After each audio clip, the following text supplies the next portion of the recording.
The Clockmaker's Secret. Once upon a time, in the quiet village of Tick-Tock Hollow, there lived a kind old clockmaker named Mr. Tobias. He was no ordinary clockmaker. His workshop was filled with the most unusual clocks. There were clocks with hands that spun backward, clocks that ticked only when someone laughed, and even clocks that could freeze time for a single heartbeat. The most extraordinary clock of all stood in the center of the workshop. It was as tall as a tree, with shimmering gears made of gold and silver. It had no numbers, only a swirling face that seemed to change colors with the passing day. This was the Time Weaver, a magical clock said to control the flow of time itself. One day, two curious siblings, Ella and Max, wandered into Mr. Tobias's shop. "Why do you have so many strange clocks?" Max asked, staring at a clock shaped like a cat. Mr. Tobias smiled. "Time isn't always what it seems," he said. "Sometimes it moves fast, and other times it moves slowly. My clocks remind people that time is a gift, though we use it matters more than how it flows." Ella tilted her head.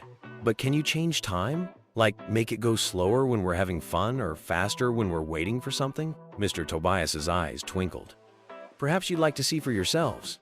He beckoned them to the Time Weaver. "This clock can show you how time feels in different ways. But remember, how you spend your time." With a gentle turn of a golden key, the Time Weaver began to hum. Suddenly, the world around them shifted, and the children found themselves in a field of glowing flowers. Time here flowed slowly, so slowly that a single petal falling from a flower took minutes to reach the ground. Ella and Max laughed and ran through the field, marveling at the beauty of each moment. They played for what felt like hours, but soon realized they hadn't made it far. "Time here makes everything last longer," Ella said, plucking a flower. "But it also makes it harder to move forward." The Time Weaver hummed again, and the scene changed. Now, they stood in a bustling marketplace where time raced ahead. People moved so quickly that it was hard to see their faces, and the sun seemed to dart across the sky. "This is exciting," Max said at first, but soon he felt dizzy from the rushing crowd and realized he barely had time to enjoy anything. "Everything is over before you know it," he said, frowning.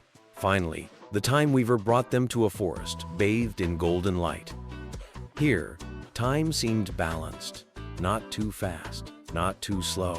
Ella and Max climbed trees, listened to the gentle rustle of leaves, and watched as animals moved gracefully through the woods. "I like this place," Ella said. "It feels just right."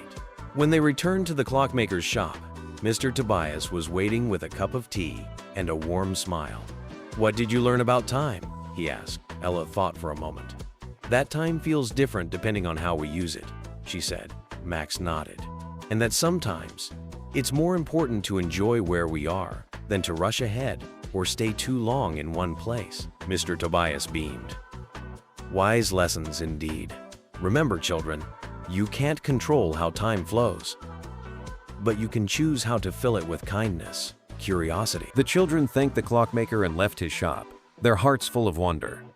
From that day on, they tried to make the most of every moment, whether it felt fast, slow, or just right. And somewhere in Tick-Tock Hollow, the Time Weaver ticked softly, weaving time's magic for those who were ready to listen. The end.